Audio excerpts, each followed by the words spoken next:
Okay. So Maureen and I co-authored a candidate Cardano problem statement. It's number 33.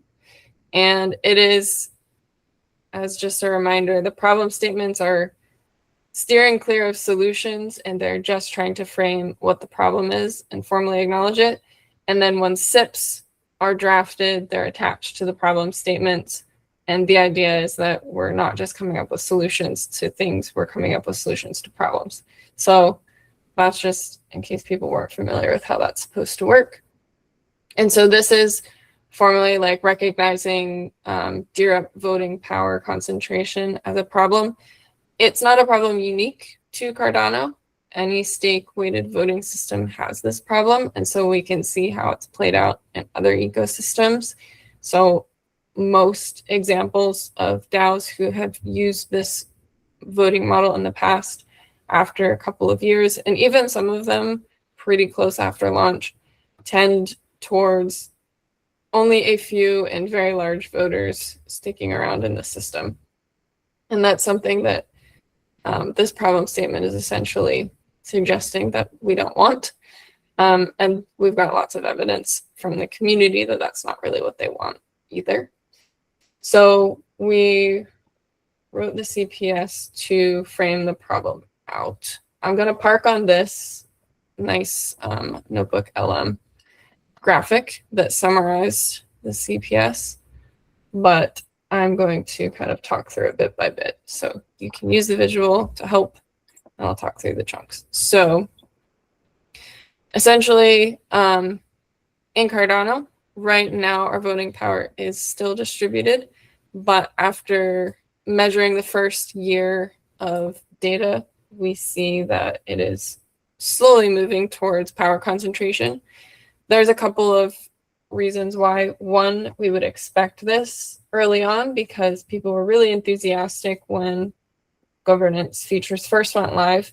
And so there was a lot of people, I would say, experimenting and learning about what it meant to be a DRep. And so you expect over time that to shrink down to the people who are going to stick around and serious about being a DRep. But then also part of that might be just pure sort of power concentration trend. So I'll show you the data on that. So this is the Nakamoto coefficient. It measures how many DReps are required to pass a certain type of vote. Different governance actions have different thresholds to pass, so that's why you see multiple colors of lines. But essentially, I think the first sort of valley is probably where people were excited about being a DRep and then started to drop off because certain DReps realized this isn't a job that I want to do in the long term, or maybe they're really excited about one vote and have then dropped off.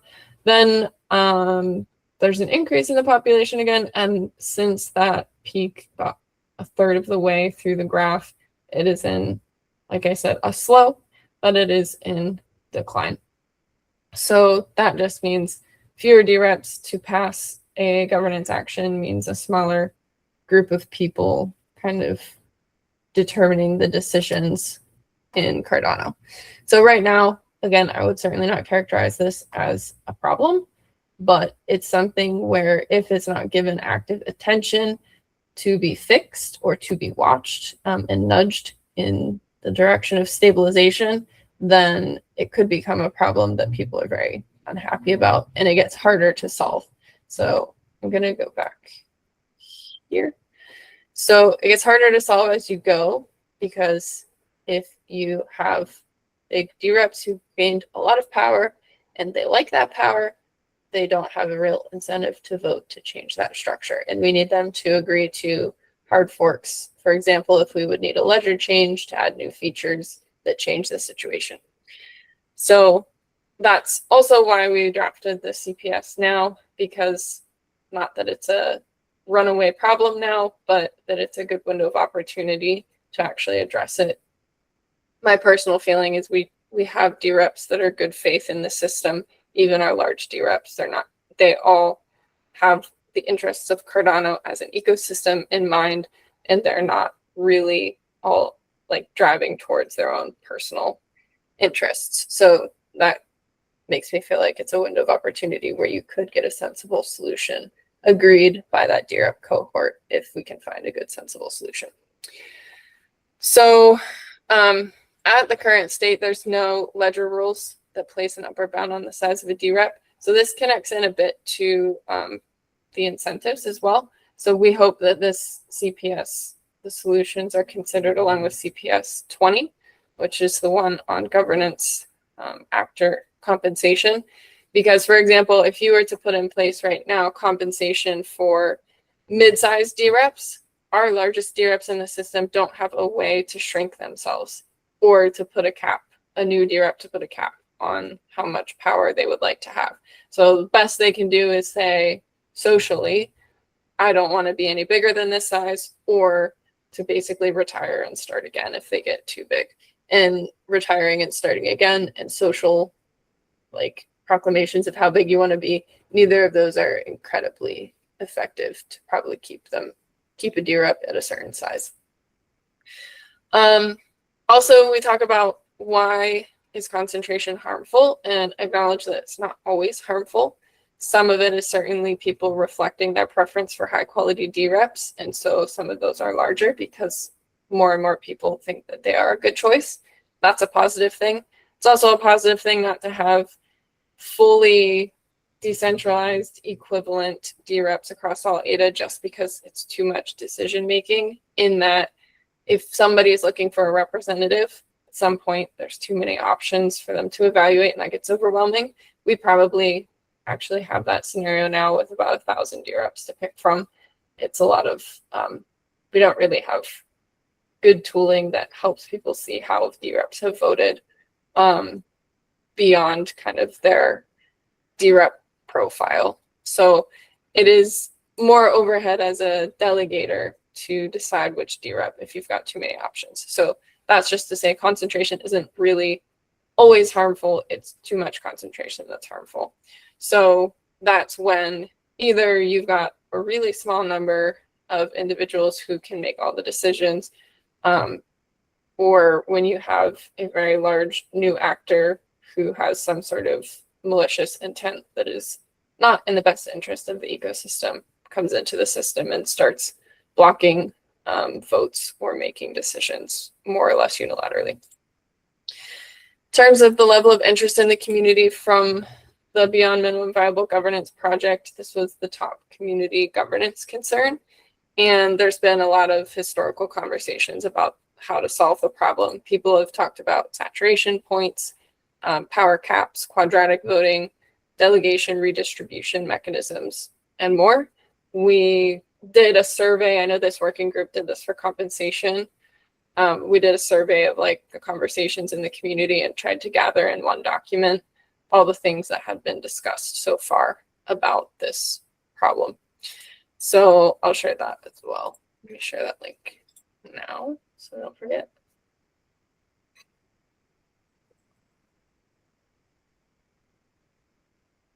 So this is existing community conversations.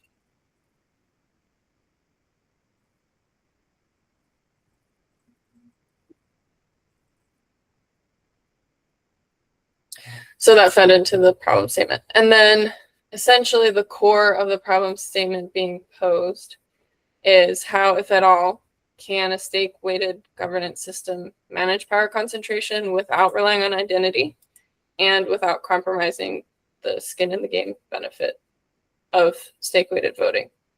So there's a reason we went with that solution as a community. And so it's just recognizing that there are good things about that stake-weighted voting system. So one other thing to mention is, why does the CPS frame the solution to exclude identity? And it's essentially what I was talking about in terms of the window of opportunity. We have a window of opportunity to see if there's other creative solutions that we might be able to use. So we recognize that a lot of other DAOs with this problem of power concentration only have one voting body. Some of them don't have delegation. And so we actually have a different system that we might be able to find some like interesting and novel ways to solve the problem that other projects don't have those mechanisms available to help them solve the problem. We also recognize that community may never want identity in governance anyways. So even if we wait for it and get it, we may not end up like approving it as a community anyways. Then I think that's basically the summary. And I'll stop there to see if there's any follow-up questions or comments on it, so I don't just keep talking at you guys. Yeah, so what is the next step for, I guess we want to find out if that is even something that the community wants, right? Before we do the work of creating an identity system, right? Can we do that somehow? Yeah, so I know the IOR team is working on doing some proof of concepts and demos with identity. So there may be a way through like some of that work to see what the community response is to that. But that is I think identity for governance that's ready on Cardano is not there yet. And so even if the community wanted it, the way we frame this problem is it's not there yet anyways. And so can we just ignore that sort of as a red herring where everybody's like, well, you can't solve it if you don't have identity, so let's not think about it at all. And say, we think there's some unexplored territory where maybe because we've got multiple branches of government, maybe because we have a constitution and a constitutional committee, maybe there's some unique and creative ways that we could still solve the problem.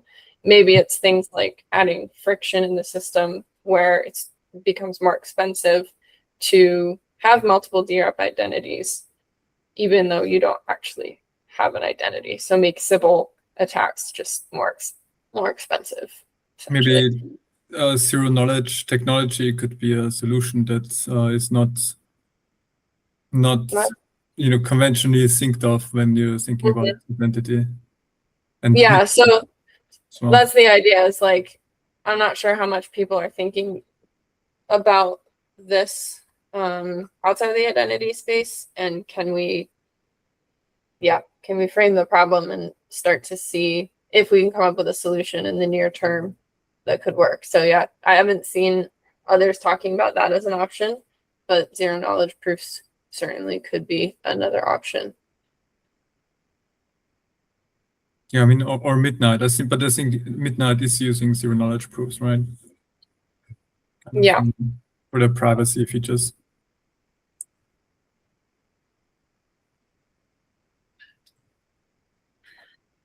Ryan, you drafted a SIP that could enable DRep pledge to be used as a saturation cap.